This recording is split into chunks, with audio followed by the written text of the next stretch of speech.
Guys, ang ingay ng mga aso. Ito yung aking mga caladium at merong flower.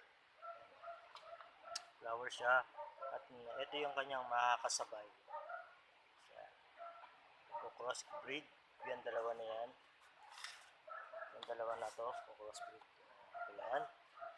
Actually, ito meron ding flower. Baka siguro, baka bukas ay bumuka na yan. Hindi ko alam idea yan. Tapos ito si Red Devil. Ginawa ko siyang ginawa ko dyan self-pollination na lang kasi nga wala siyang nakasabay. Hindi ko alam kung magsasucess to. Yan, comment lang kayo kung ito ay success na. Pero tapos itong isa, actually nag-yellow to, hindi lang nag-yellow. Ayan, na pollinate ko din to. Nag-crossbreed ako sa 7 diamond. Ayan, hindi ko alam kung success na to kasi wala pa naman ako na-harvest na seeds. Merong isa hindi ko alam kung tumubo, kung tutubo.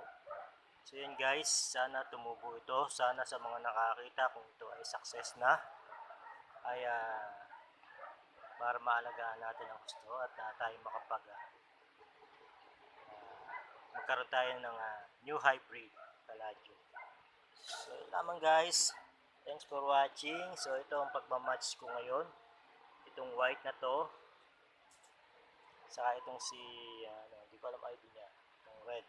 Silang dalawang magkakasabay. Kasi sila ang cross breeding ko. So lamang guys. Thanks for watching.